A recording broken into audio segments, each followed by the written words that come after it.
All right, and we're back for another episode of the Lakers Fast Break Podcast.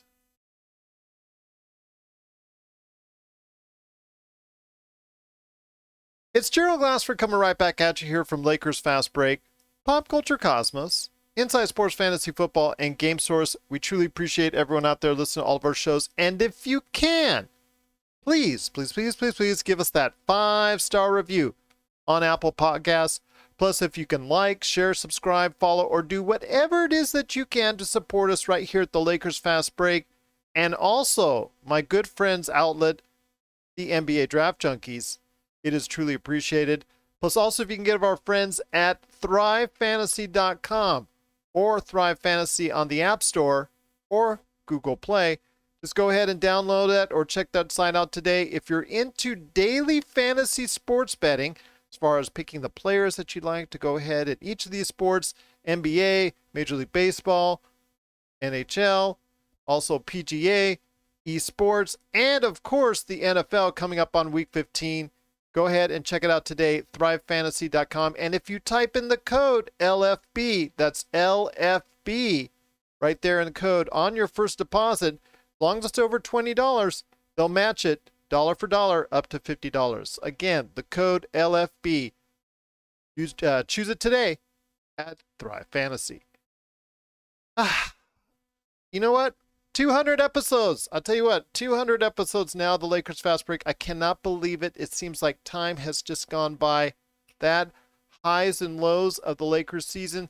And I will be coming up very soon with the third part and final part of a Lakers Rewind, Championship Rewind, coming up here in a few days with more great conversations from the past, including this man right here I've got right alongside me. You'll hear some of the best of those conversations coming up here in the not too distant future. But it is Lakers Fast Break episode 200. So I thought, who better to get for episode 200? Well, not Laker Tom. Sorry, Laker Tom. You're coming up here soon for our post-game show. But it is a good man indeed. It is Mr. Rafael Barlowe from NBA Draft Junkies. You got to check out what he's doing today at NBADraftJunkies.com. His awesome shows, NBA Draft Junkies, and also as well, the great shows and great things that he's doing there. It is my good friend. You got to go ahead and check out everything that he's doing there, including all the extensive profiles and the Run the Floor podcast as well. It is Rafael Barlowe. And Rafael, thanks for stopping by on episode number 200. Cannot believe that, and I've done that in just a little over a year, my friend. I mean, I can. I see the notifications on my phone, so I know that you're putting in the work. I'm just honored to be a guest on such a milestone episode. So thank you. And I mean, I've mentioned it to you before. You've helped me get into the whole podcasting game. So I don't know if that was a good thing or a bad thing, because podcasting might corrupt your mind there. I mean, I've enjoyed it. Okay. I think I did. I don't know how many episodes, maybe like, is it 40 something? I'm not sure. It goes by fast. Yeah, it definitely does. It definitely does. Yeah, I did 48 from May through November. Yeah. So I was putting out a lot of content, but and then I have some that I haven't even posted because just with the Dash Radio show. And then it's like with college basketball, if you don't post it right away, the information could be outdated because there's so many games going on. So I have to do a little bit better job of that. But yeah, I'm just thankful to be on, like I said, such a milestone episode. Well, I'm truly honored to have you here. And you got to check out everything that he's doing. Again, NBA Draft Junkies, Dash Radio, the Run the Floor, the whole 9 yards. Please check out his thoughts and also analysis and prospect videos wherever you can get it at NBA Draft Junkies. So excited to talk the NBA season.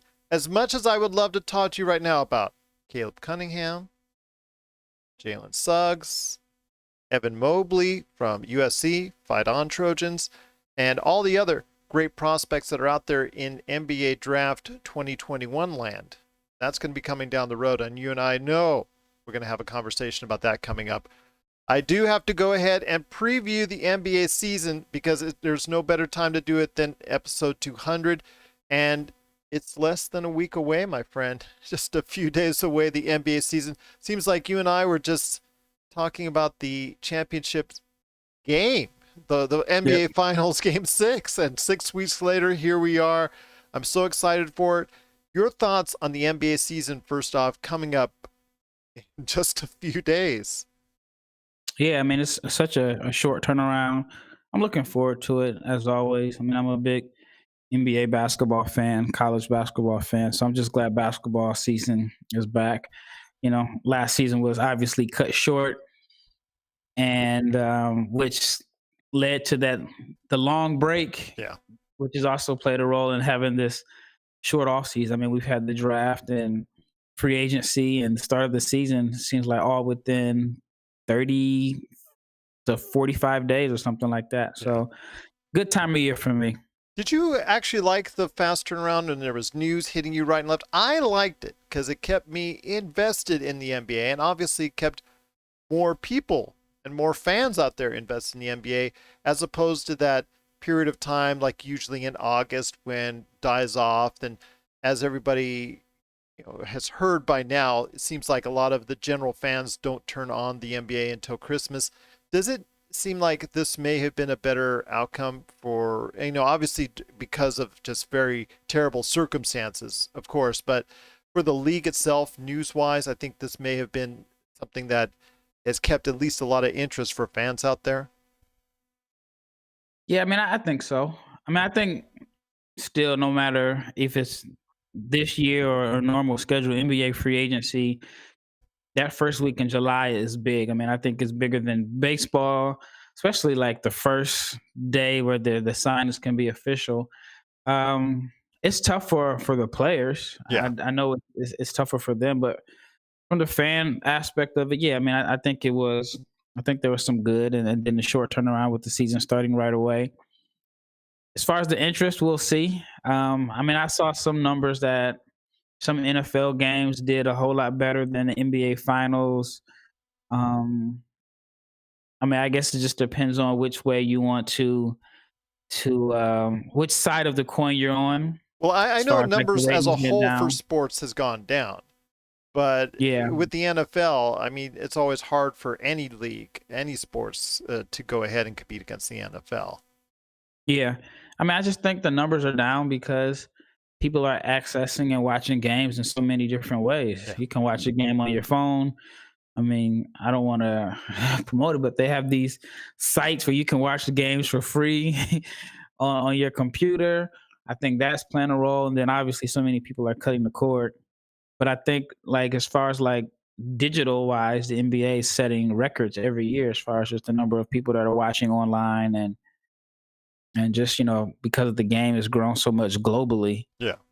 it's hard to determine if the TV ratings are a real I guess a real way to gauge fan interest.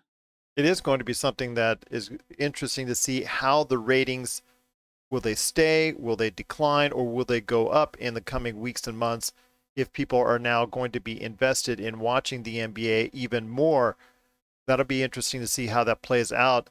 And one of the things that will also be interesting to be watching for as it plays out are a lot of the people, the players that are coming back from injuries. And I know there's going to be a lot to talk about. Of course, that we've talked about. When you're talking about Steph Curry, when you're talking about Kevin Durant, all these big names are coming back. It should help the league even more ratings wise because you're going to have a lot more individuals that people will want to catch. Yeah, I definitely think that is going to play a big part in it. I mean, you got the New York City market, which now will have KD and Kyrie. And then even with Houston, I mean, I think there are people that are just going to be tuning in because they don't like the way Harden or Kyrie have carried themselves. So people are going to tune in just to watch them fail, which, ratings are ratings. Yeah. As Floyd Mayweather has, he's done a good job of marketing that. And I think, yeah, I mean, like I said, it's just a tough way to really gauge the fan interest based off of TV ratings. I couldn't agree with you more. Once again, it's my good friend, Mr. Rafael Barlowe. You got to check out what he's doing today at NBA Draft Junkies on YouTube, also as well NBADraftJunkies.com. He's got tons and tons of profiles, and guess what? He's already started on 2021. So check out his latest draft profiles today, and also his draft grades from this year's NBA draft right there at NBA Draft Junkies. Well, okay, my friend, episode 200, let's get into it when it comes to what we're going to be talking about here in this upcoming season. Truncated 72 games if all works out well, but as you and I know, it's still up for debate on that one. We'll see how everything plans out. We know coronavirus will probably have its say at least one point in time during the season or another. I'm expecting that to happen, unfortunately, because it is such a terrible virus that is inflicting so many parts of our lives even to this day. And even with a vaccine that is just been started being distributed, it still is a long way away before we start seeing players getting vaccinated. So I'm going to say this right now, there's still going to probably be maybe 1, 2, or more teams affected by coronavirus for a period of time, and could be leading to a cancellation of games, maybe 1 or 2 here and there. But are you expecting these teams to be able to try and finish the season with 72 games, or do you think it's not going to be able to complete it at all? Yeah, they'll finish it. We've seen college football, which to me has just been awful. You have teams that only played 6 games, and college football, they decided to finish it. I mean, I guess it's not done, but more than likely they're going to finish. Baseball finished. And then it's just so much money on the line. I mean, at the end of the day, the reason the country hasn't been totally shut down is because of money. Yeah. And, there's probably billions of dollars on the line, so they're going to play. I mean, if they end up having to call up G League players, they'll stumble to a finish because, they definitely want to get back on track for next year and go back to a normal schedule. So let's hit up the Eastern Conference first, my friend, because I know everybody in Lakerland wants to hear where the Lakers stand in your eyes. But I want to go ahead first with the Eastern Conference. Let's take a look at what your opinions are on the league. Let's go from your thoughts on the Eastern Conference. Let's go like a 1 to the rest of the league type basis. I mean, those that are out there, a lot of people are going to be interested in because the play-in games have now been added on as a permanent staple, so to speak, which I think is a good idea. I was kind of on the fence about it, but seeing it played out last year with Portland and Memphis and all that, it was really kind of interesting to see. So I'm curious to see where that's going to fall in for this year's program. But for this season, I think at the top, are we still talking Milwaukee Bucks? Because yes, they did get Drew Holiday. Yes, they did get a fat extension to Giannis Antetokounmpo, who right now looks to be in Milwaukee for an extended period of time. And congratulations to him. I don't know if I'm going to see as dominant of Milwaukee Bucks team. I still think they're going to be the season front runner once again. But I think the loss of George Hill and Eric Bledsoe, the depth, I just think it's going to come down to the depth. How much depth do they have now? Because I think they did lose a little something from this year to last. I actually like their moves. I mean, I think Holiday makes them better. I like DJ Augustine, and I like adding Bobby Portis. And then I think even like for the guys like the DiVincenzo, I butchered his name. Dante DiVincenzo? Yeah, guys like him, they're supposed to make, just natural progression improvements. I think they'll be fine. I still think they'll have the best record in the East during the regular season. And Holiday's an upgrade. It gives them another playmaker. And then I just think, like in most seasons, you have a championship team and they're going to be able to add a player in the buyout market after the trade deadline. So, I think they actually probably got a little bit better. I think they're set for during the season, I think they're going to have the best record in the Eastern Conference, possibly because the Eastern Conference bottom is so bad they could be overall the best team in record-wise in the NBA again, similar to last year. But let's go ahead and say this then. do you see them performing better in the playoffs? I don't think they can get much worse. So I do see them at least advancing around, possibly to the finals. I just think that right now, I just don't see them having that complete team. I still think something's missing with them going all the way as far as the NBA finals are concerned. I mean, it just all depends on if Giannis developed a respectable mid-range jump shot. If he can shoot off the dribble and make teams pay for sagging back, then it changes everything with their team. I think the reason why he got hurt last year, but they were already down that series. But Miami was just able to load the paint up against him and playing for the drive. But if he's making that mid-range pull-up, I mean, he's too tall for you to really contest it. I mean, he's basically a 7-footer attacking you off the dribble, shooting over the top. If he can knock that shot down, then it's going to be tough to beat him, because in the playoffs, he was so predictable because you knew that he was looking to attack the paint every single play. I don't even think he needs to really be a good 3-point shooter. And even to me, his 3-point shooting can stay the same. Yeah. It's just a matter of him knocking down that pull-up jumper. Right after his team, the Milwaukee Bucks, you have a series of teams that I think are all bunched together, and they're actually not too far away, in my opinion, from Milwaukee. I think any one of these teams, barring an injury to Milwaukee, are very competitive and could actually compete very well in the playoffs. I think some of these teams are a little bit better set up in the playoffs, and I'm going to put that group, and you tell me if I'm different on any one of them. Toronto, Boston, Miami, Philadelphia, and Brooklyn. Any one of those teams should be able to match up very well with Milwaukee by the end of the year, barring, again, any injuries. Yeah, I mean, I would even throw Indiana in that mix. I mean, they had home court last year, and that was pretty much without Oladipo, who is arguably their best player. Got a new coach, so I mean, people don't really know what to expect from a rookie coach. But I think if they're healthy, and then we saw how well T.J. Warren played in the bubble, or at least before the playoffs.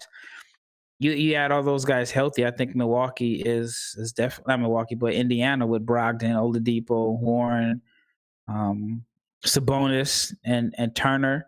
I think they're definitely one of these teams that are underrated that I would throw in that mix, because, like I said, last year they were in a position to have home court advantage. What about Philadelphia? Made a lot of different changes, adding some shooting. Seth Curry heading over there, made a lot of changes for now. I don't think they're done, because when you have Daryl Morey in the mix, you're never going to be done trading, because it's Trader Daryl, right. Trader Daryl. Right. But what are your thoughts on what the additions have done for Philadelphia? I think it's done a lot of good for Philadelphia at this point in time. Yeah, I mean, I think Philly is like Milwaukee in a sense. They will be good in the regular season if they can win. Last year they were awful on the road. But it just depends on the development of Ben Simmons. And I watched a little bit of the game yesterday. He still was reluctant to shoot. He still would pass up an open jumper to pass it to somebody for a contested shot. I don't know if their team is more talented this year than last year, but I think the pieces fit better. And but this is going to be interesting to see if how they work out with Doc Rivers as a coach. And obviously, like you said, Morey has a reputation for making moves, and he loves superstars. So if they get off to a slow start, or if the pieces are matching up, then I definitely think that he'll dangle one of his two stars. But they're going to look to try to make it work at first. Toronto is a team that's often being not discussed right now, even though they're just a little over a year from the championship that they won against Golden State. And I know they did lose Marc Gasol, and also as well Serge Ibaka, and they did have some changes that they had to go ahead and bring in Aaron Baines and see what they could go from there. But I still like them as a team that could be very competitive. Do I think that they're a team that could compete in the hierarchy as far as well as they ended up being last season? Because still they lost Kawhi, and they ended up number 2 in the Eastern Conference. I don't see that same type of success, but I do still see them in the mix somewhere in that 3, 4, 5 range. I I mean, it's hard to count them out. You know, a lot of people counted them out last year, and they proved with their record that they were still very competitive. But I mean, I guess you can say from the championship team, they've lost what, three high rotation players, maybe three of their top six. Which any team that loses that is going to be tough to be able to play on the same level. I'm definitely a fan of what Masai has done and Nick Nurse. I think that they will. I mean, I think they'll be competitive. I think the losses may catch up to them this year. Again, you lost your two starters. Well, I don't even know if Ibaka started a majority of the games, but you lost your two best inside players and veterans also. Um, and then I just think they're in a tough spot now simply because they were one of the teams that quietly were expecting to make a run at Giannis, and now with Giannis locked up long term, you just wonder where did they go from here? Because well, another team is Miami in that, but we'll talk about that in a sec. Yep. But yeah, it's just where do they go from here? You know, if you're Masai, do you say, okay, our championship window is definitely closed now? What do we do with Lowry? Do we start a full rebuild? And then I think he's a free agent coming up himself. And I've heard rumors that the Wiz want to offer him Daryl Morey money, which is probably like $10 to $12 million a year. But I think Toronto, I think it just catches up with them. I would say the Pacers are probably more talented from top to bottom. We just don't know what Indiana's going to do. They have a rookie coach, but the last time we doubted Toronto with a rookie coach, they ended up going all the way to the finals. So True on that. And then Miami, the last team in the East to go to the finals. Not everybody's talking about them either. Everybody's talking about how they should be disappointed as well that they're no longer in the Giannis Antetokounmpo sweepstakes because of the signing and the extension. What are your thoughts on Miami this year? yeah, I think Miami would be better. Again, just with the natural progression of Tyler Hero and Bam Adebayo, I think that those guys would be better. Then they just make some key moves, especially like on the defensive end. They added Avery Bradley, who's obviously one of the best man-to-man defenders. I think Maurice Harkless gives them a little bit of versatility, and they were able to get those guys for pretty much nothing. And so, yeah, I think Miami's going to be good. They may not have like the sexy superstar, like even though Jimmy Butler should be mentioned in that category. I think Miami, despite going to the finals last year, they're going to be under the radar this year. I think everybody's going to be talking about Milwaukee and Brooklyn. And that's one thing I wanted to ask you is Brooklyn, because Brooklyn obviously getting KD and Kyrie Irving back, kind of a lot of talent on that team, but I'm not sure if it's all the right fit because you've got Spencer Dinwiddie and you've also got Karis LeVert there who want the ball. It's got four dominant ball handlers there, and they're not going to be able to split that ball into all of them because they all want their piece of the shots. And not to mention Joe Harris, you got Chandri Lamet, you got all these great. It's a very nice team. It's a very well-rounded team, but I don't see it mixing, and I see them having some issues with either chemistry or just a fit because they've got all these pieces, but I'm not sure that they know what to do with them to the extent that they can go ahead and right now be at the top spot. I think they'll be close. I think they've got an injection of talent that they need, but I don't see them as the number one just yet. I see them maybe possibly finding that out by the end of the season, though. Well, I think the key thing for them is their two best players really like each other. Everyone else has to fall in line. I mean, I think they'll get along. I mean, they've been friends for a while. Yeah, they wanted to play together. They kind of have like this collective dislike of the media, and I think it's gonna make them bond together. Man, I watched Kyrie's live, and you can tell that they're genuinely friends. They're not like teammates that are friends because they're on the same team. I think they genuinely like each other and get along. And obviously, they both, decided to play together. I mean, they both left good situations. KD could have stayed in Golden State and continued to go to the finals or at least the Western Conference Finals every year. Kyrie left a good situation in Boston, at least on paper. I mean, they went to the conference finals. So, yeah, I think they're going to be fine. And also, I think that KD is such a dominant shooter that his gravity alone could allow Dinwiddie or Levert to do what they do best, play one on one. I don't know if they'll keep both of them along, for the entire season, but I like their team. I like that they have shooting, they have size, they have depth, they have pretty much everything it takes. And then at the end of the day, when it comes down to the playoffs, you have two guys that can get their shot at any time, two guys that you fear on an island, one on one in clutch situations. So I think they're going to be strong. I think so as well. I'm just not sure if they'll find it out right away, but I think by the latter half of the season, they're going to be a very strong team and a team that could actually be right there as one of the favorites in the Eastern Conference. I really think they'll figure it out on the back end of the season. I think it's still going to be some rough patches early on. I'm predicting they're going to come out blazing. Oh, there you go. See, there you go. Who's right, him or I? It's still, I think we're at the end, we're going to be coming together on the same decision. But yeah, it's something that is going to be very interesting to see how this plays out. With more on that, as far as the Eastern Conference, there has to be one other team that we talk about at the near or at the top of the Eastern Conference, and that is Boston. And I know on this show, Boston's not a beloved team, that's for sure. Certainly one of the least favorite of mine anywhere or any type of team throughout history. But I will admit the Lakers did goof when they didn't get Jason Tatum, because Jason Tatum is playing at an all-star level, but he's ready to take that next step. I think he should be considered at or near the top of anyone's list for MVP. He's not only a top 10 MVP candidate, he could be on the fringe of a top 5.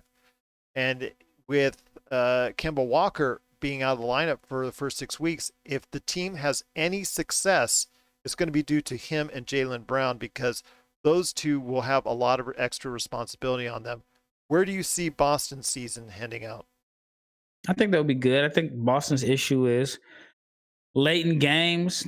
I mean, Tatum has the reputation as a scorer, but he's not a good passer. And so I think when you're in those late game situations, you have to have a player on your team that's clutch, that can score for himself or make plays for others. And we saw in the Toronto series that Tatum in big games, he had a lot of turnovers, most notably the one pass where he threw it to Nick Nurse and in a clutch situation. So I think they'll be much better, but Brown and Tatum have to make strides and improve as playmakers and passers for others. And it's just going to be hard to win playoff games when, I guess it depends on how you put Kemba, but 2 of your 3 best players aren't really plus passers. I know, for example, Brown has more turnovers than assists in his career. Kemba, I like Kemba. I mean, a lot of people are kind of down on him because they thought he was a liability in the playoffs because of his size, but I don't think he was healthy. But I guess it all would depend on their, just size. Like that was their issue last year. I feel like they addressed that with Tristan Thompson, but even he's not going to be healthy to start the year. I mean, the East is going to be tough. I mean, we're not used to saying the East is going to be tough. It's always, for the past few years, it's just seemed like it's wherever LeBron is at, that's the team that's going to be the favorite to the finals. Yeah. I think it's going to be a crazy year because you figure all these teams that we've mentioned are expecting to make deep runs in the playoffs. And how many of them are going to get out of the first round? Somebody is going to lose in the first round. I think it's going to cause a major shuffle in the NBA because you figure, we've named Milwaukee, Brooklyn, Boston, Philadelphia, Miami, Toronto, Indiana. Then, well, hold on. That's what I want to come to in a sec, because then you have that, I think, the next tier, because you included Indiana in that very highly competitive tier. Then you've got that next tier with teams like Atlanta, who made a ton of changes this offseason. Got teams like Washington, which just added Russell Westbrook. Got other teams like Chicago, which looks to, I guess, change their fortune, so to speak, with Billy Donovan now as coach. And then you've got Detroit, which added 500 centers. And then, of course, you have Cleveland as well. And, of course, the beloved New York Knicks that are out there. Shout out to Knicks fans. Keep strong, Knicks. Keep strong. At least I think you now have a direction. It's best I'll say. But I know it's going to be a long ways away until you get to where I think you will be happy at. So my shout out for this episode to New York Knicks fans. But as you see it for this, let's say, I guess 8 to 10 spot, who are you Yeah. looking at as far as the three teams? And then after that, we'll go list it 1 through 10 as far as for the main playoff spots. Yeah, I think that Atlanta has to be the favorite there. I like what Chicago has as far as talent on their roster. And Orlando, Yeah. I almost forgot about them because unfortunately they play such a style of basketball that everybody almost forgets about them. Yeah, I mean, I think they've been able to squeeze into the playoffs below 500. Yeah. So Twice. I think this, yeah, this is a year that you have to at least be. I think 7 teams would be above 500. But Orlando, I mean, I would say Atlanta and Chicago will be my teams, my 2 teams to fill out the last couple spots. Orlando's just stuck they're just stuck in no man's land. I mean, I don't think they've gotten better. Losing Isaac, their best defender, doesn't help. Also, then Mo Bamba, guy who they drafted high in the lottery, hasn't panned out, and apparently he's still dealing with some issues with COVID. We don't really know what's going on there. So yeah, I think that they'll. I just think that they have to be one of the teams that if they get off to a slow start or it doesn't look like they have a chance to compete for a playoff spot, even if they do, I think you have to move Aaron Gordon. And I think that you're going to see like a major shift because the Eastern Conference has so many teams that are trying to win. And then there's some teams that, like I said, just stuck. It seems like it indeed. So, all right, my friend, we're going to go again to 1 to 10. Just the playoff teams only. And when I say 1 to 10, I also mean, like I said, the 9th and 10 teams that would have a chance to get into the playoffs because they'll be part of that play-in game, whether it's 7 to 10 or 8 to 9. So I want to hear your thoughts 1 to 10 on the Eastern Conference. As far as in the ranking order? Yep. So you want to go from 10 to 1 or 1 to 10? All right, let me see. The teams that all right, the Knicks and Pistons definitely are out. Those are the worst 2. So now that puts me at 13. You got Cleveland ahead of Detroit. That surprises me. That could be the biggest surprise right there. Yeah, Cleveland. Well, I mean, Detroit is. I think they're just going to be awful. Well, it depends on Blake Griffin and how long he stays there, and if he's healthy. I think too much ifs right there. I agree. Well, I mean, if he's healthy, then they're going to get rid of him, in my opinion. That helps them out. So, yeah, I mean, those 3 teams, New York, Cleveland, and Philly. So that is what, 15, 14, and 13. Then for, let's see, after that, the next tier would be Charlotte, Orlando. So that puts me at what, 11? All right, let's see. Man, this is tough. Well, I'll tell you what. I'll give you my 10. And we'll go ahead and give you some time on to work on it. Put that to the test for you. All right, let's go with number 10 because I think I've got it all down right here. And we're going to start with number 10 for me is Chicago. The Bulls are going to at least have that chance to get in from the back end. I think they have a team that hopefully, if health-wise, that they can compete on a regular basis. And now that they have what many consider to be competent coaching again, because I know there's a lot of people that are not Jim Boylan fans out there, and I'm certainly not one of them after all the stuff that he created while he was there. I know that they could be headed in a better direction in Chicago. Although look for them to go ahead and trade some of their assets if they don't think their season is going to go in the right direction. Look for them to trade some of those assets like Lauri Markkanen and Zach LaVine could be very highly sought after trade targets coming up at the trade deadline. So let's go with Chicago at number 10. Number 9, A very close number 9 is Washington. I'm going to put Washington right there at number 9 because of the fact that I don't think they can guard you and I if we're on the floor. I really don't. Even though Bradley Beal scoring 30 points a game and Russell Westbrook getting a triple double and Davis Bertans, the very rich Davis Bertans, being able to shoot over 40%. I think they're going to be awesome on offense, but they're going to be absolutely horrid on defense. So we'll see how far that goes. But I'm putting them at number 9, just behind Atlanta. I think Atlanta made enough changes to sneak into that 8 spot in the playoffs chase. I think that Bogdanovich was a good get. I think that Gallinari was a good get. But they have all these pieces, similar to what I saw and what I was talking to you about with Brooklyn. They have all these pieces, but I'm not sure they all fit. I'm not sure how they all will work, and I'm not sure that they do either. So we'll see how that pans out. But I do think they have enough talent around Trae Young to get him at least into that playoff mix. So I'm put them at number 8. Indiana, I'm going to put at number 7, but I see them as a little bit of a gap between them and the other 3 teams I mentioned because simply they've got a great team as far as a very solid roster, The only thing is Oladipo. How healthy is he? Will he come back to Oladipo of 2 seasons ago? We're going to find that out. Then I'm going to go Toronto, who's going to take probably the biggest tumble as far as the standings are concerned. Simply the fact that there's so many teams that are as skilled as they are now with all the changes that they made, and losing to your big guys like that, I think that's going to really hurt. And I think you said it, 3 out of their top 6 rotation players are now out of the mix. So I think that's going to affect Toronto in an adverse way. Then I think, I'm sorry to all Miami fans out there, but Miami's going to be again number 5. I think with them, I don't think they did enough. I don't think they did enough to improve their team over the course of the summer to really ratchet up a notch during the regular season. We'll see how much that plays out again because being 5th before got them into the title game, into the title series against the Lakers. So we'll see how that pans out. Then I've got right after that Boston, Brooklyn.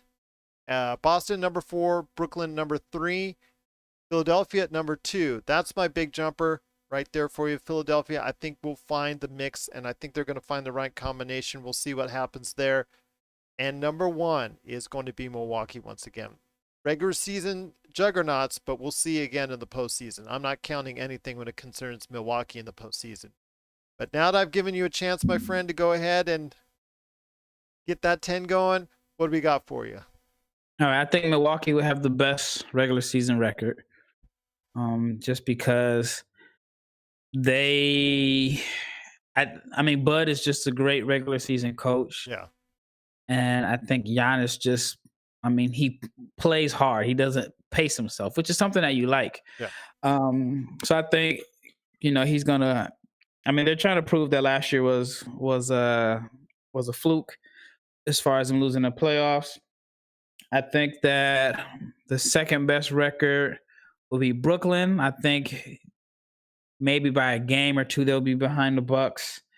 And I think they're going to be good, but I also think that they're going to do a decent job of managing minutes, and Brooklyn is going to be in it for the long haul. I mean, KD's won a ring, Kyrie has won a ring. So I think for them, the regular season is not going to be as important. After that, I'm going to go ahead and say Boston at number 3. No, I'm sorry. I'm going to go with Miami at number 3. And I think with Miami, they didn't really need to make a big free agent splash or, add another piece. I think for them, the best thing that they have going for them is natural progression of their rookies. I mean, last year they had 2 guys, Bam and Hero, who are 23 and 19, starting for them, playing a major role. I think those guys are going to be a lot better. This is Hero's 2nd year, and Bam. I mean, the jump he made from 18-19 to 19-20. If he makes a similar leap like that, then that's just as good as another free agent. I like what they did as far as adding Precious Achiuwa, gives them another defender. I don't know how much he plays, but Avery Bradley You have another defender that that is a great man-to-man defender. Maybe not so much of a good team defender, but I just think that they have more bodies that they can, that they can put on the floor. I mean, last year we saw in the finals, they just didn't have a lot of depth. Yeah. So I think they got better from there. Number 4, I would go Boston. Yeah, I mean, I just think Boston is better than Philadelphia as far as just chemistry, and I think they have a really good coach in Brad Stevens, and then they've addressed their need for size. Number 5, I'll go Philly. I still think that they're going to tease you with their talent, but as far as just kind of putting it together, and then I just don't know how patient Morey is going to be if they get off to a slow start, because he can dump one of the guys and possibly get James Harden. Let's see. Then where am I at? 5. After that, I'm gonna put the Pacers ahead of the Raptors, just because I think Toronto. I don't want to say last year was a fluke. I mean, I think they're definitely well coached, but again, they've lost. I mean, Chris Boucher and Aaron Baines are going to be their 5. So I mean, I guess their starting lineup projected would be what, Van Vliet, Lowry. I don't even know who they. Oh, I guess OG, Siakam, and then Baines, and then off the bench, who they have coming off the bench. Boucher. I mean, I like Malachi Flynn a lot, but yeah, I mean, Bembry, I think their bench is just not as strong as it has been in years past. But again, I have the Pacers ahead of them. Then after that, the last 2 spots, I'm going to go Washington ahead of Atlanta. Even though Atlanta added Rondo, I still think they're still a little too young as far as veterans. And Trae Young is obviously the leader of that team. And I still think that it's going to be hard to cover for a guy that just does not defend and cannot defend. And then as far as like egos and chemistry, I think it's going to be tough for them because they have 2 rookies, or 2 guys that were rookies last year that started. And now they could be in position to where one of them is totally out of the rotation. If one of them is not out the rotation, then Kevin Huerter will be out the rotation. And then is Gallinari going to come off the bench behind John Collins? So I think in the preseason, I think they started, was it Young, Capella? I think Hunter has started. I think Bogdan at the 2, and I guess John Collins at 3. Would Gallinari have signed with Miami? But Atlanta coming off the bench to come off the bench, that's a lot of money for guys. So I think they're going to run into some chemistry issues. But I think Washington is. I think they just need a change of scenery. I think Westbrook, he's definitely going to play hard. That's one thing that you're going to get out of Westbrook. He's going to play hard. I think Hachimura is going to make a big jump. I mean, he was impressive. If you saw the preseason game against the Nets, he was kicking KD's butt on that end of the floor. I mean, KD was giving him in buckets too. They have shooting, and that's one of the things that we have not seen Westbrook have in his time at OKC, where he was the league ball handler, where he had shooting around him. The Thunder preferred guys that could defend, that couldn't shoot. And I think Westbrook has something to prove. So, I mean, imagine Westbrook on the space floor with Bill and Bertans. It's going to be tough for him to stop him and keep him out the paint. And then I like Denny Avdi a lot. Then after that, I mean, Chicago, hopefully they can put it together. They just can't stay healthy. And, I think Otto Porter's only probably paid like 29 games for them. Wendell Carter can't stay healthy. Laurie had the oblique injury. And, we'll see what Billy Donovan does with Kobe White and Zach LaVine. They can be fun to watch, but I think they're just going to miss it this year. And then after that, Orlando, Cleveland, New York. I don't want to take up your airtime talking about those teams that are going to be, they're going to start off competitive or trying to compete because, like most teams, it's the beginning of the season. Guys want to play hard. But then once they start getting their butts kicked every night, you're going to start seeing ownership look at this 2021 draft class and start preparing for those guys to come in. I don't blame you a bit. Those are some good thoughts, and I agree with you on that. I don't see with those teams, even Minnesota, which is trying to build something. I just don't see enough. I don't see enough with the New Yorks, the Clevelands, the Detroits, the Orlandos. I just don't see anything there that's going to push them into that mix. Maybe Orlando, just because they play great defense, will sneak in there in the 10th spot, but I just don't see it. I just don't see it at all. In fact, I was almost alluding already to the Western Conference, but we'll hit that up right now. With the Western Conference, there's so much to talk about. And again, I'm with my good friend Rafael Barlowe from NBA Draft Junkies, and we were talking about what teams will probably not make it. It's a murderer's row. When you go from 1 to 10, it's really just so hard to see any of these teams that wouldn't succeed if they were put in the Eastern Conference, because there's so many good teams on the Western side. I mean, the depth there is still a little bit better than what you're seeing in the East. But with teams like Minnesota and Sacramento and San Antonio, which is now on the outside, and it's going to, at least for the next couple of years, be on the outside looking in my opinion.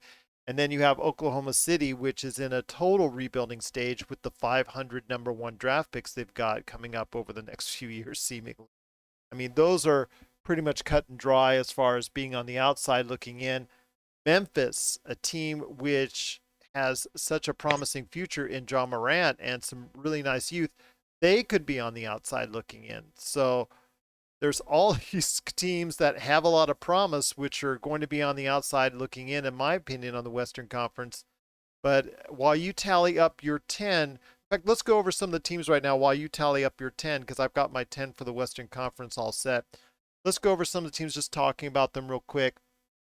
Houston has been on the minds for so many people right now because of James Harden being here in Las Vegas, being at birthday parties, then finally getting to camp, and now is finally starting to go ahead and play some exhibition games. But he's made it obviously very clear that he does not want to be a permanent resident with the Houston Rockets anymore. Your thoughts on the whole situation? I'm very happy for DeMarcus Cousins. I'm so happy for Boogie that he's now back on the court and playing once again. I think he's been playing pretty good. And John Wall coming back could prove a lot of people wrong as far as his status, that he was washed up after such a serious injury as the Achilles. Yeah, what's going on in Houston is going to be it's going to be I guess the main topic early in the year. I think Harden ends up staying simply because I don't think Houston wants to give him up. Now, this is my opinion of what happened. Now, just the Rafael Barlowe opinion. Okay. I think that something major went on between the front office and the owner, because D'Antoni left. He didn't even give them a chance to offer him an extension. He quit on the plane. And by the time the owner got the information, he couldn't reach him because D'Antoni had already let Woj know that he was resigning.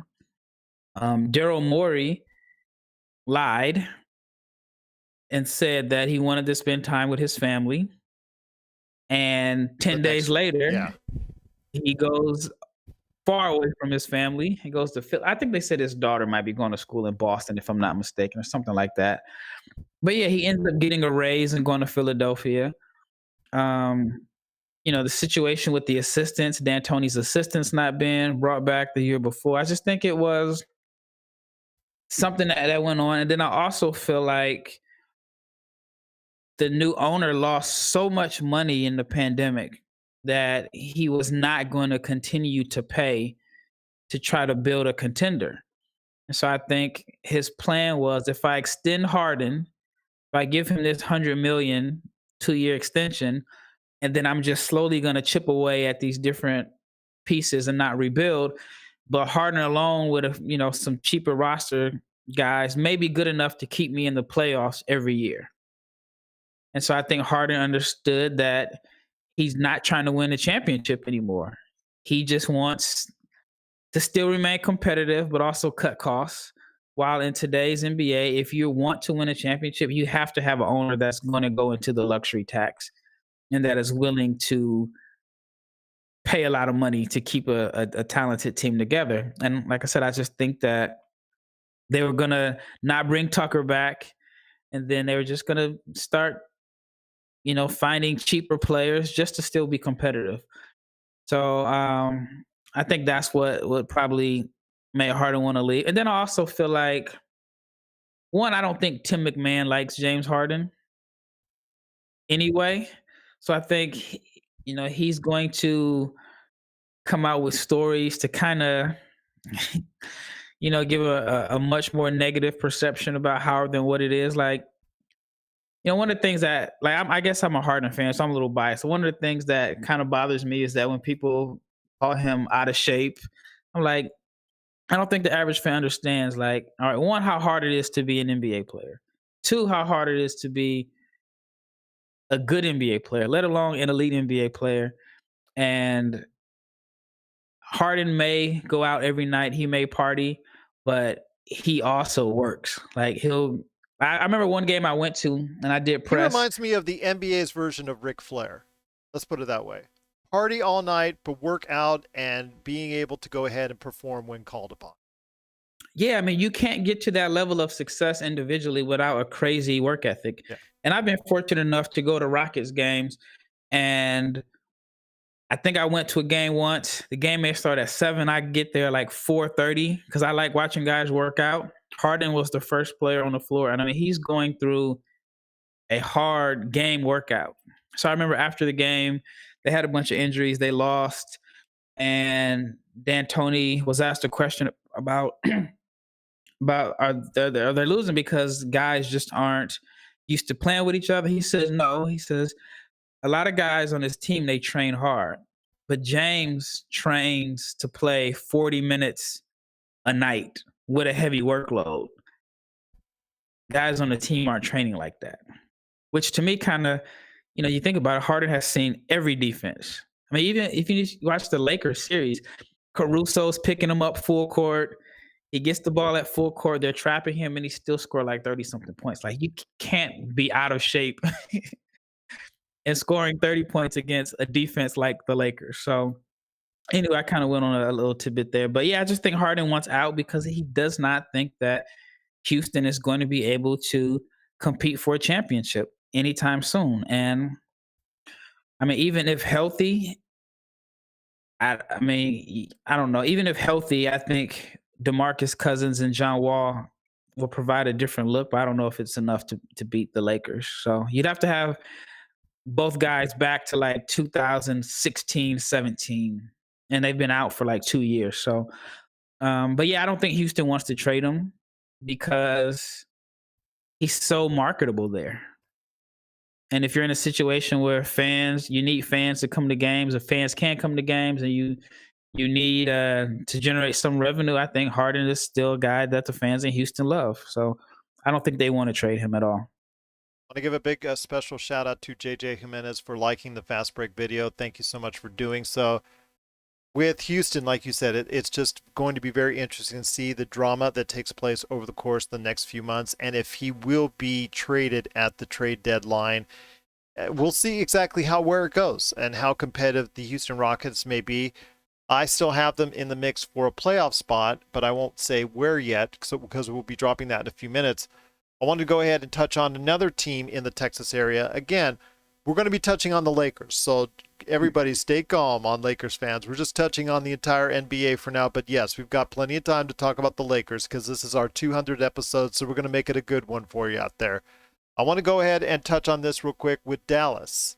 We talked about a little bit before about Luka being one of the favorites here in Vegas to win the MVP.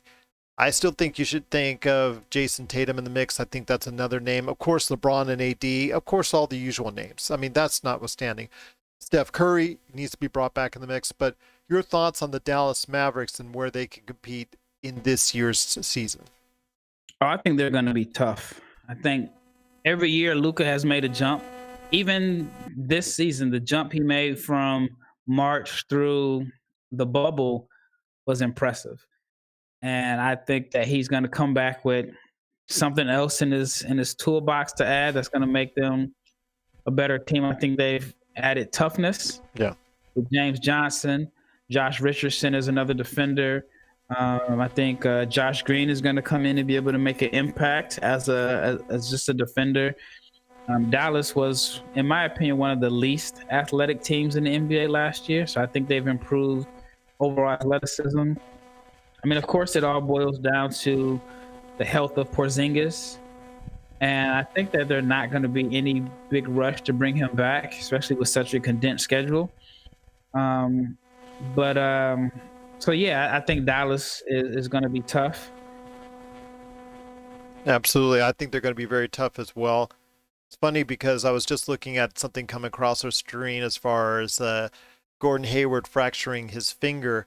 That's always not a good way to start off your $120 million contract. But we didn't even mention Charlotte. That's how in the Eastern Conference, how well thought of they are with LaMelo Ball and all that. So I think Charlotte's season is going to be something that they're going to have to go ahead, and it's just going to take some time. I think they've got something to build upon, but obviously not getting off to a good note with Gordon Hayward fracturing his finger. But you're right when it comes to Dallas. I think they're a scary team, but it's weird because listening to all the podcasts and listening and reading all the analysts so far as what their season previews, I see right now Dallas listed anywhere from second to ninth. I've seen them as high as second. I've seen them as low as ninth. So it's very interesting to see how that ends up. Porzingis being out the first few weeks of the season is going to be a little bit of a bump on the road. So I think that's going to put them back as far as an overall record. But if Porzingis and Luka Doncic are healthy at the end of the season, I think that's more important for the Mavericks. Yeah. But I also want to see what Carlisle does as far as what he does with Powell and Porzingis. Powell gives the Mavs a vertical lob threat and, just an athletic guy on the front line, but their offense really took off when Porzingis was at the 5. Yeah. So, and then in the preseason, they've been starting Powell at the 5, but Finney Smith at the 4, I believe, because it's been Luka, Hardaway Jr., Josh Richardson, and Finney Smith at the 4. So I'm curious to see what he does with the lineup, and then you have to figure Maxi Kleber, who had a good year last year, is going to still play a lot of minutes. So as far as Dallas, I mean, right now, do you want my top 8? Well, let's go. Okay, we're going to go ahead and I guess cut into the top 10, so to speak. Let's go with your top 10, so to speak. Because, again, with the playing games, you now got to really consider a top 10 because they're all having some sense of playoffs with a 7 to 10, 8 to 9 scenario. This is tough. This is really tough. So at number 10, I'm going to go with the New Orleans Pelicans. I don't. They're another team that has a whole bunch of pieces, but you're not sure how it fits, and a whole bunch of assets later on for David Griffin, to go ahead and utilize in trades to make it a lot better for Zion.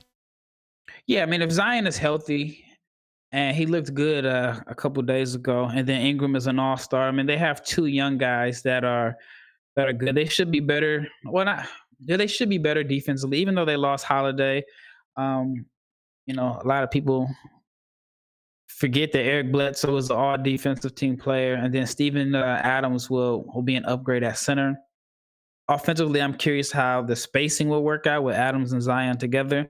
But I think New Orleans is good enough to be at number 10.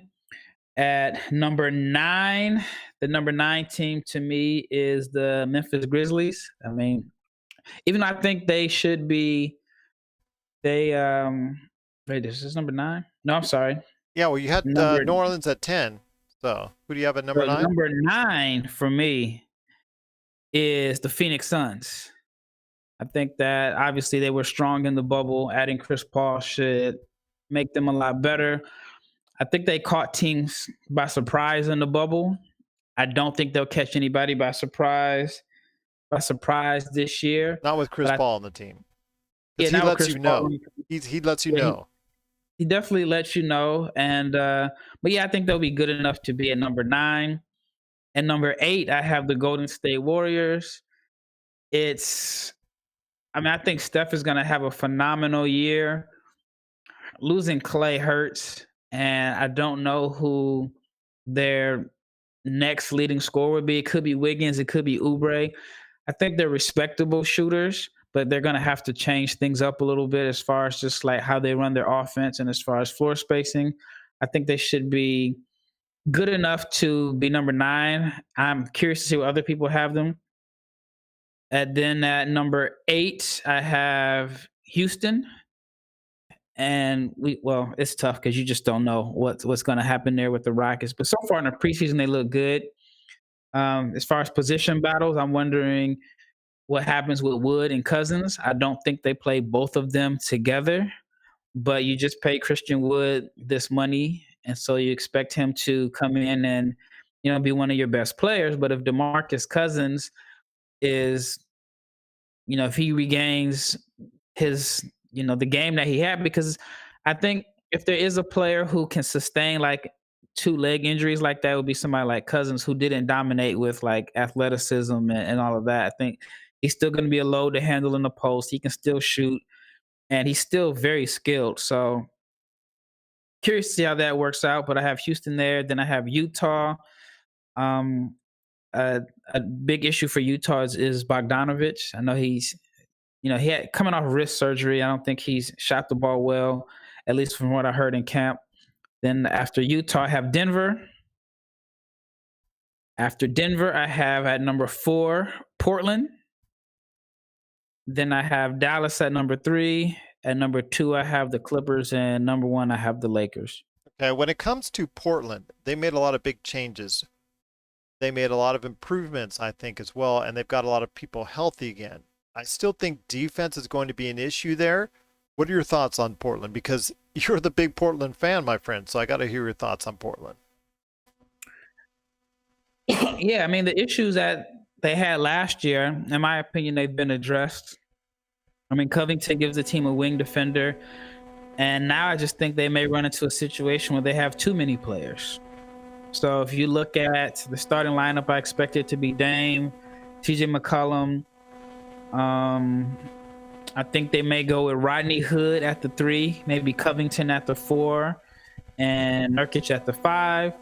But then you have a situation where Harry Giles has played very well this year, and I know he's on a cheap contract, but they like Zach Collins because Zach Collins was drafted ahead of Donovan Mitchell. So you kind of want to give a guy like that a chance to prove that you weren't such an idiot.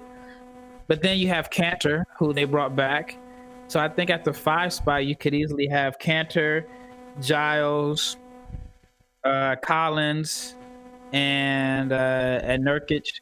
I think Melo is a 4, but then you figure Collins is going to play some there at the 4. That's who they started last year. And then at the wings, you have Rodney Hood will be back, Gary Trent, who is due for a contract extension, and he turned down an offer I read, so he's betting on himself. I expect him to play a lot of minutes because of his shooting. Like I said, Hood opted out and got a pay raise. Then you have Ant Simons. So I think they have a lot of depth this year. But defensively, I mean, I think they'll be better with Covington, and they'll be better simply because you have depth. You don't have a bunch of guys playing out of position. Like, I mean, Carmelo was starting at the 3. So you're going to have plenty of defensive breakdowns there if he's playing the 3. So, but yeah, I think Portland should be pretty good. What about your thoughts on when it comes to Utah? I mean, Utah is a team that's a little bit under the radar. Once again, I know everybody talks about Denver and the great success that they've had in the playoffs. I think Utah should not be underestimated on their season. Yeah, I think they shouldn't. Conley should be better. He didn't really have a really good year last year. But yeah, Bogdanovich. But I don't know as far as like this summer, they didn't really make any changes to get better. I guess bringing Derek Favors back to be there. In my opinion, I think he should be their backup five. I hope they don't try to start him and Gobert together again. I think Favors that helps him because him and Ingles have such a good chemistry on the pick and roll. Having Clarkson for a whole year should help. I mean, I think Utah is good. It's just the West is so tough. I mean, it's if you end up as the fifth or sixth seed in the West, it's you can still be a team that can go to the conference finals. I mean, I think right now the Lakers are head and shoulders above everyone else. But other than that, I mean, 2 through 9 could be interchangeable to me. You speak what a lot of other people are speaking about the Western Conference. But before we head on out, you talked about the Pelicans, the Rockets, Suns. We've talked a little bit about the Warriors, Portland, touched on Utah. Before we hit the big two LA teams, and obviously what everybody wants to hear our thoughts on the LA Lakers and the LA Clippers this season, Denver, they had a really strong run. Obviously, they came back from that 3-1 deficit to the Clippers, overcame that, and overcame the 3-1 deficit with Utah, as you and I reported on our playoff coverage each and every night. Mm-hmm. Where do you see Denver as far as their progression? I know they did take some hits with Grant leaving to Detroit, and also I think gave up Monte Morris, I think went to Milwaukee. But no. Torrey Craig did. Torrey Craig. They gave him the extension. Yes, the 3 years, $27 million extension. So where do you see Denver right now as far as it's concerned? Because they obviously see themselves as someone that could actually, as a team that could actually compete again for an NBA championship. Yeah, I think losing Grant hurts, but I get from his perspective of why he left because, they're going to look to feature Michael Porter Jr. a lot more this year.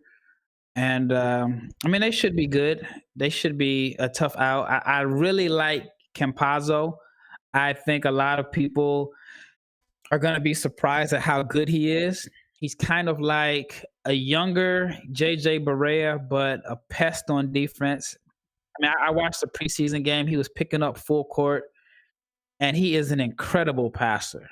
I mean, him and Jokic could be the best passing 1-2 combination in the NBA as far as just their flair and just this ability to just make plays. But yeah, I mean, I think Denver is a team that can finish anywhere from 2 through 9. I mean, I think in this season, one injury in such a condensed schedule could knock a team all the way down. Yeah. So, but yeah, I mean, a lot of people probably aren't counting Denver to go back to the conference finals, but I mean, I think they can. I mean, Murray should come back even better. Jokic in the preseason looks like he's in really good shape. But I think it comes down to MPJ. I think it really comes down to MPJ. Yep. I mean, he has to improve defensively. And if he can be like their third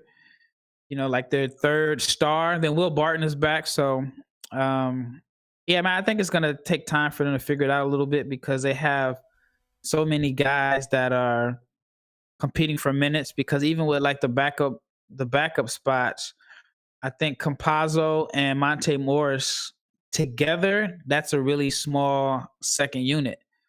But Campazzo, in my opinion, is too good to not play. And Morris, you just paid him.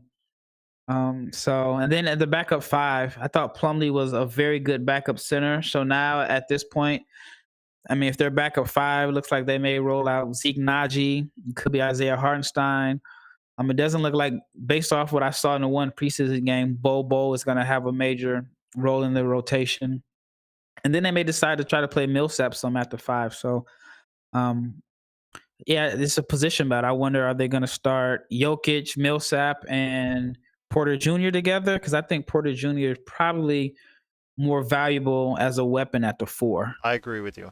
100% agree with you. He needs to be the 4. He needs to be the 4, I think, at this point in time. For his career to be going forward, and like you said, because of his defensive inefficiencies, I think it's probably best for him to be at a 4. He sticks out less as a sore thumb on defense, I think, at the 4 position. Yeah, but even then, I don't know if it matters because in the playoffs, teams are going to hunt him out either way. So he has to improve as a defender as far as just like his understanding of the game and positioning and effort. So but yeah, like I said, it's tough to predict what's going to happen. One injury could take a team from 2 to 10. Yeah, at least in the Western Conference, I agree with you on that. Also, want to give a big shout out to JB Ellis giving us that thumbs up on Facebook. We truly appreciate you checking us out on Facebook Live. My good friend Rafael Barlowe, please check out whatever he is doing at NBA Draft Junkies, plus Run the Floor Dash Radio, his programs there, and so much more. It is NBADraftJunkies.com. The entire experience on YouTube, NBADraftJunkies.com, and so much more wherever you check out your podcasts as well. All right, my friends. Going to go ahead and break it down for all the LA fans out there because it is time to start talking about the two LA teams. And before we hit up the Lakers, which everybody has already anointed as the NBA champions this year, it's been so funny because they're talking about them in the same ways that they talked about the Clippers last year. I want to hear your thoughts on the Clippers. Did they regress or did they improve their team over the summer? Because it looked at one point in time like they were really hurting. But the Ibaka move, I think, was a very good one. I was hoping he was going to go ahead and be part of the Lakers. But you know what? I got to give the Clippers some credence in getting Ibaka. Do you think they did enough, though, to make sure that they're staying at near the top of the Western Conference? Yeah, definitely. I think there's less pressure on them this year. They've kind of become the laughing stock of, the basketball world. They blew a 3-1 lead. I think a lot of it is Laker fans because like nobody cared about the Clippers until this year, and and I don't know. I just feel like once Kawhi and PG was signed, maybe it's because of Patrick Beverly that has made people just all of a sudden just really dislike the Clippers. But I think they'll be better. I think with the short condensed season, I think that there's not going to be as much roster changing as far as just their rotation. I think they're going to play a lot more games. I don't think, you got to think last year, Paul George maybe missed like the first part of the season. I don't know how many games their starting five actually played together. I think they're a little overconfident anyway, so they've been humbled a little bit.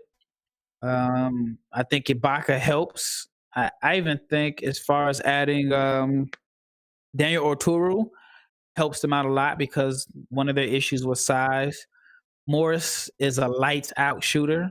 I mean, he shot like high 40s or mid 40s from three in New York. And then struggled a little bit once he played for the Clippers in the regular season, but he came back in the bubble, knocked down over 40% of his threes. I think having Reggie Jackson for a full year will help out also. So I think a lot of people are counting him out, but I still think that they're a team that can compete for the championship. I agree with you. I think they're a team that can compete. I wouldn't put them as the favorites, but I do think that they're right there because they have like almost any other team a great chance to go ahead and win it. But I do think that there is going to be one team that's better than them, and we'll go ahead on them in a sec. I want to also give Chris Jose LeBron of the Off the Ball Network a props for going ahead and liking our video as well. We truly appreciate you doing so.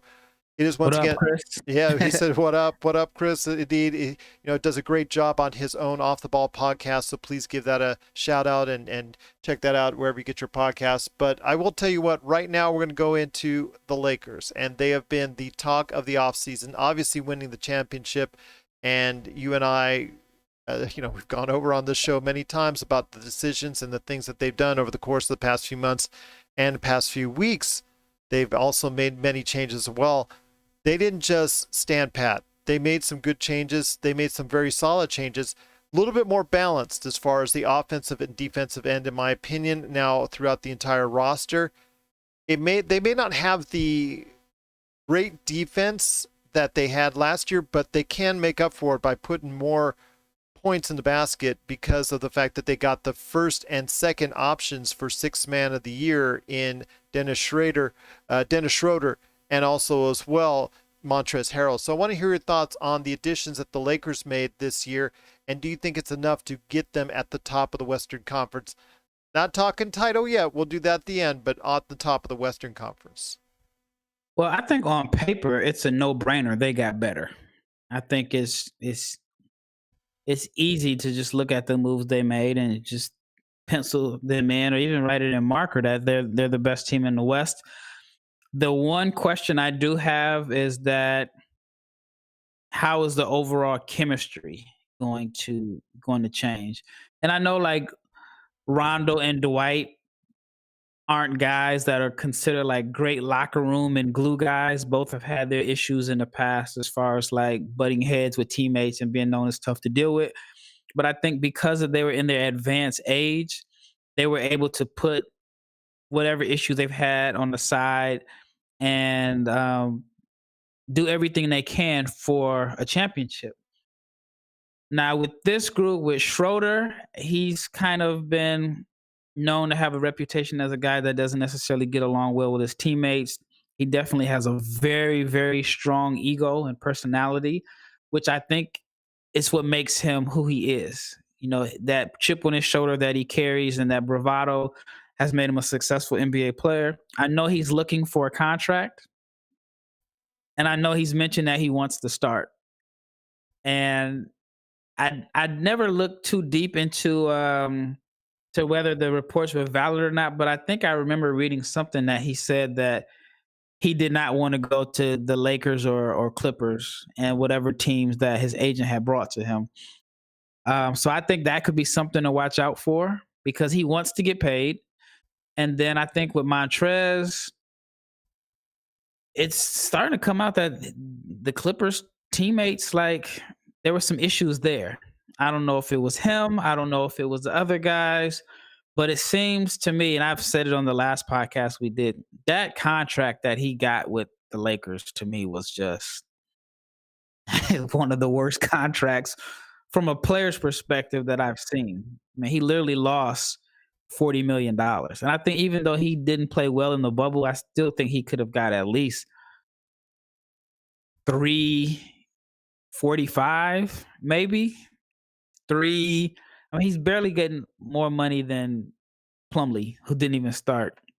So I think that he's going to be looking for a payday, and he wants to position himself for a payday. He can get out of his contract right after this season. I think he signed a 2-year deal, but I think it's an option.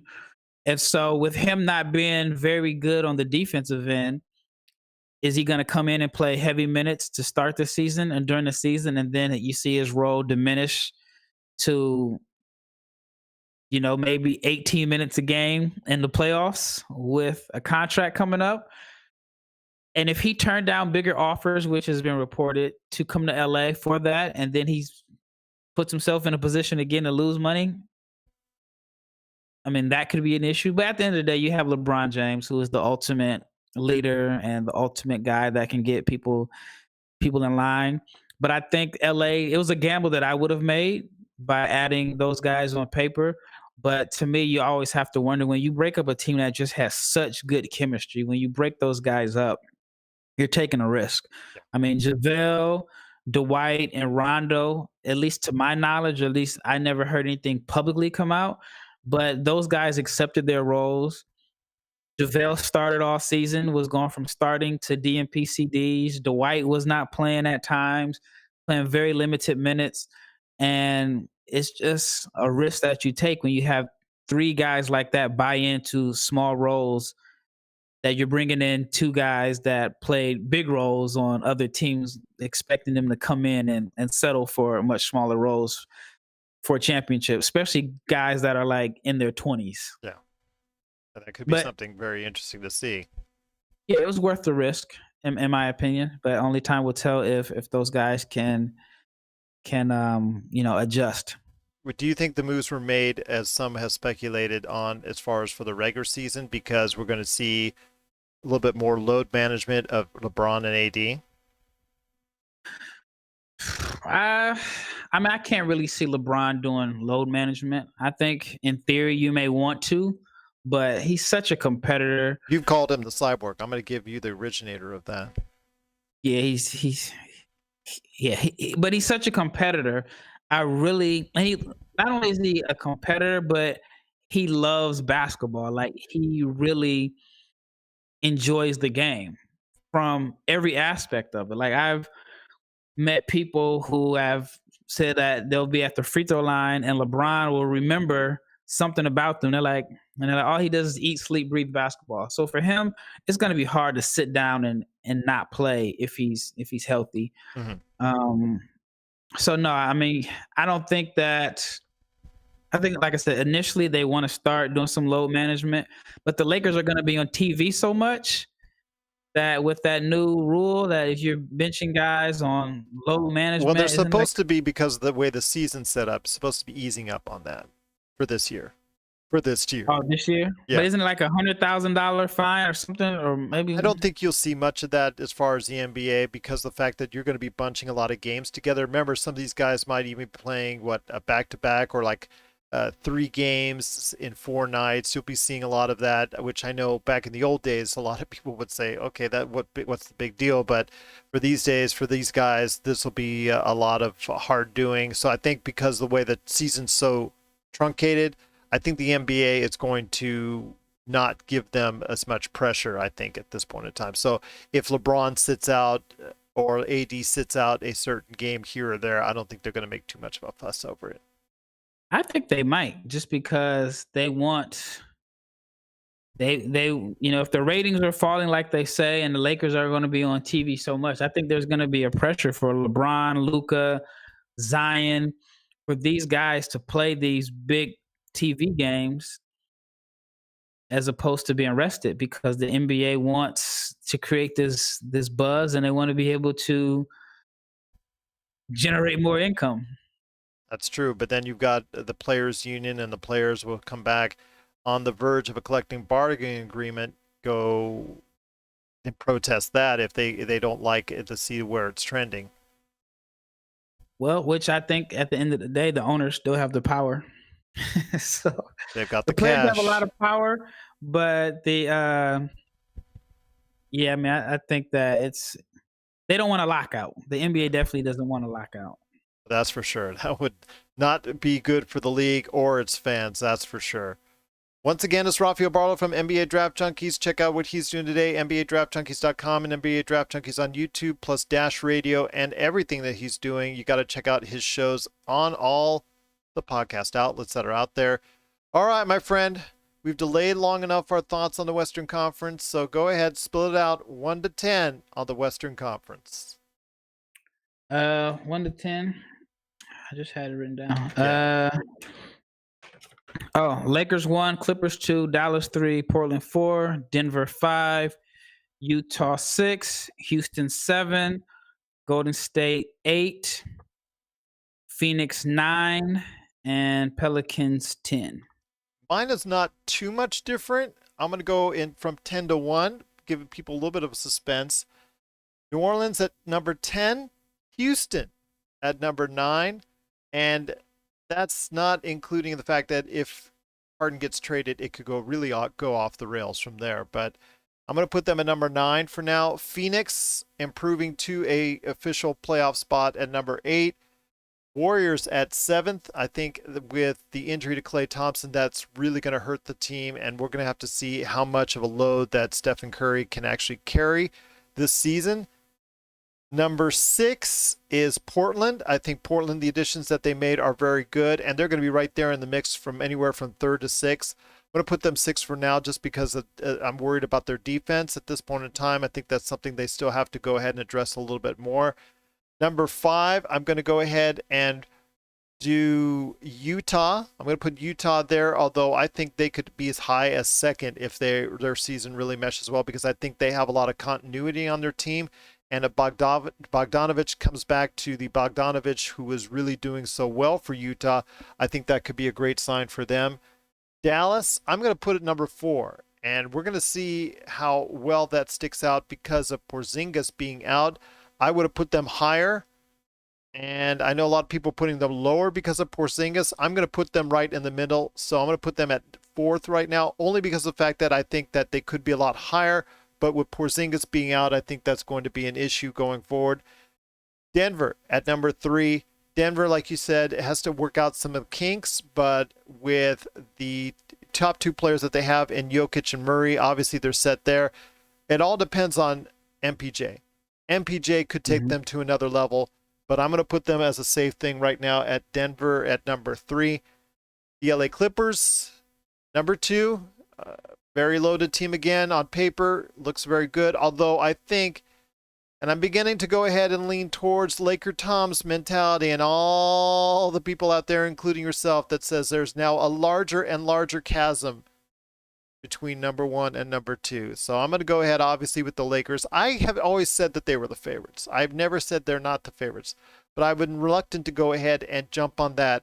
Oh, they're just like leagues above everybody else. But seeing how they're doing now, seeing how they looked in the preseason, seeing THT as an 11th man now, obviously doing so well, and seeing all the memes of him and Jordan saying he's the next Jordan. Okay, I'm not going to believe that kind of hype yet, but he's playing very well, and seeing that as your 11th man right now really brings a lot of warmth to my heart as far as the quality of the depth on paper. So I think the Lakers are, without a shadow of a doubt, the favorites in the Western Conference, and I think it's not even close right now. I'm going to have to say it's not even close. I was kind of reluctant to say that, but again, like you said, an injury, a COVID scare, a COVID outbreak, that can change everything.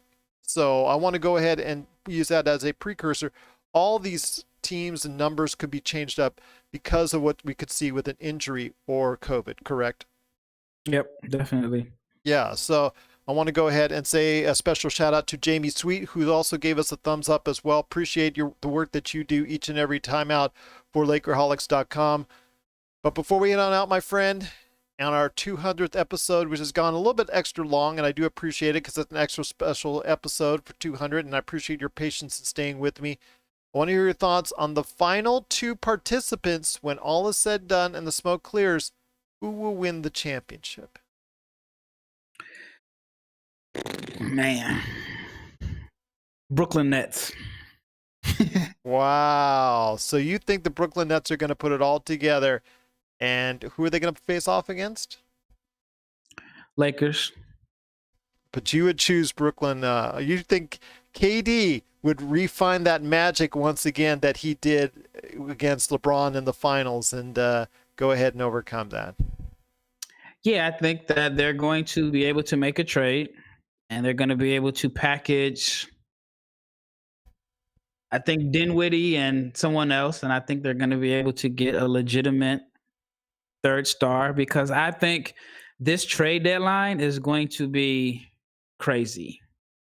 And I think that they are the one team that has their 2 superstars in place, but still has some pieces to be able to add another third star, just another complimentary player that can come in and take them over the top. Well, it's funny. Whether it's James Harden, or because you could still give up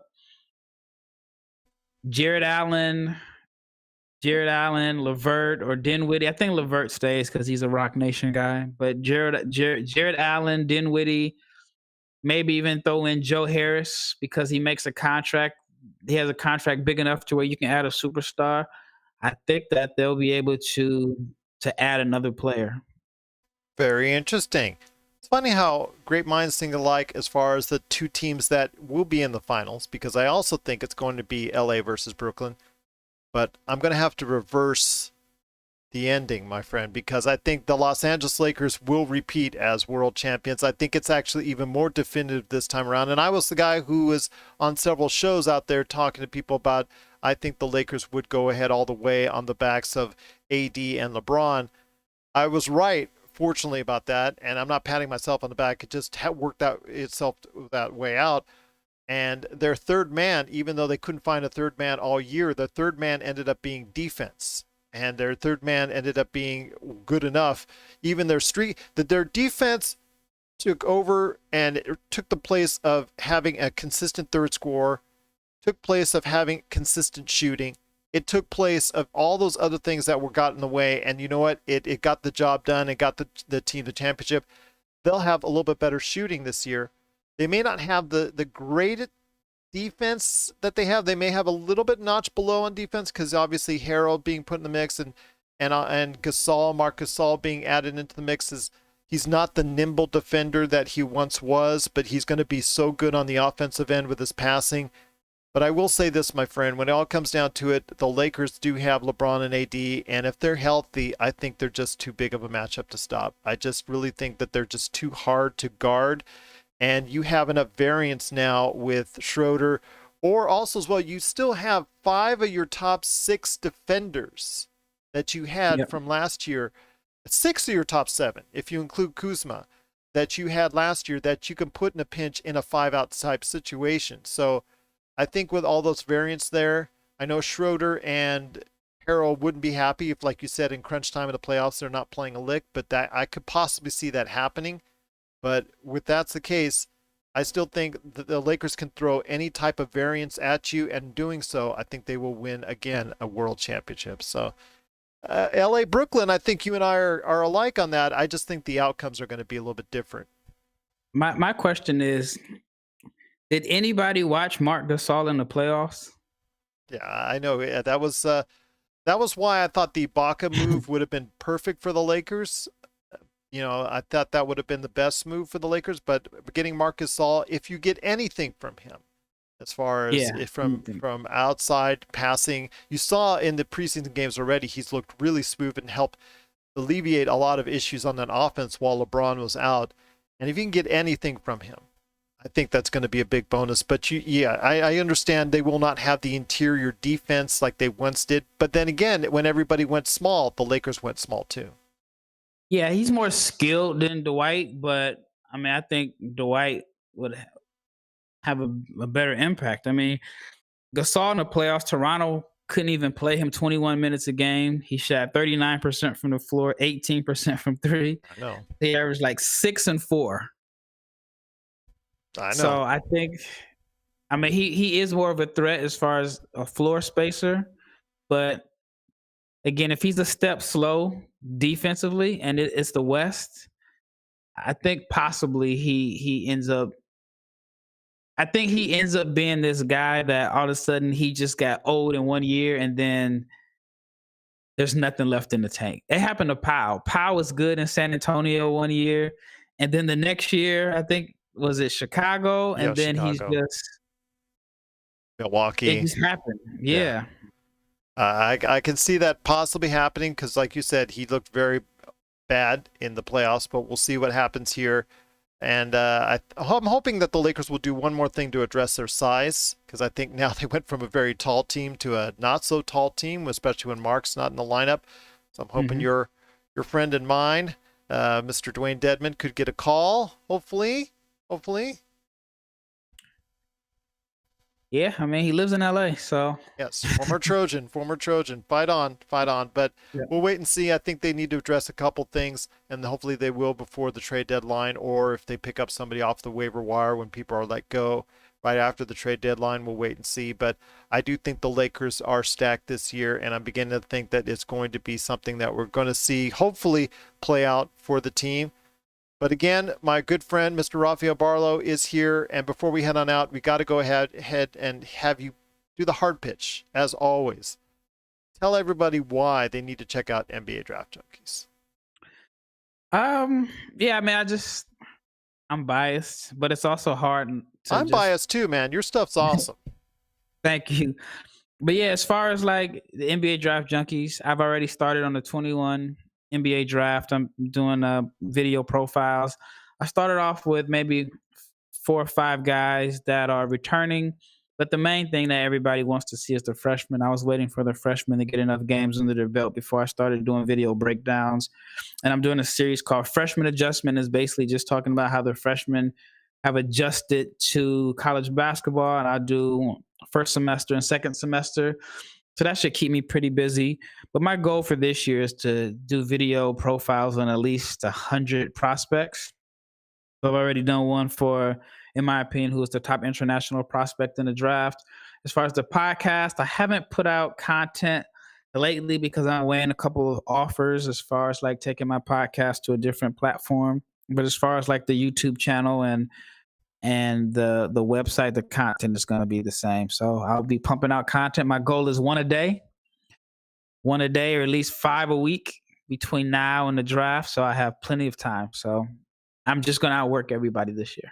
Hope that's Spotify knocking at your door. Hope it is, because they'll be backing up the Brinks truck if that's the case. That would be nice. that would be nice. So there you go. I think I hear that beep, beep, beep backing up right there for you. Backing up. There it is. Well, when you see me doing my podcast live from some villa, there you go. Then you know that's what happened. There you go. Rafael Barlowe, NBA Draft Junkies from my Spanish villa. They're right there for you. Just right there on the Mediterranean. All right. I'm claiming it. There you go. There you go, indeed.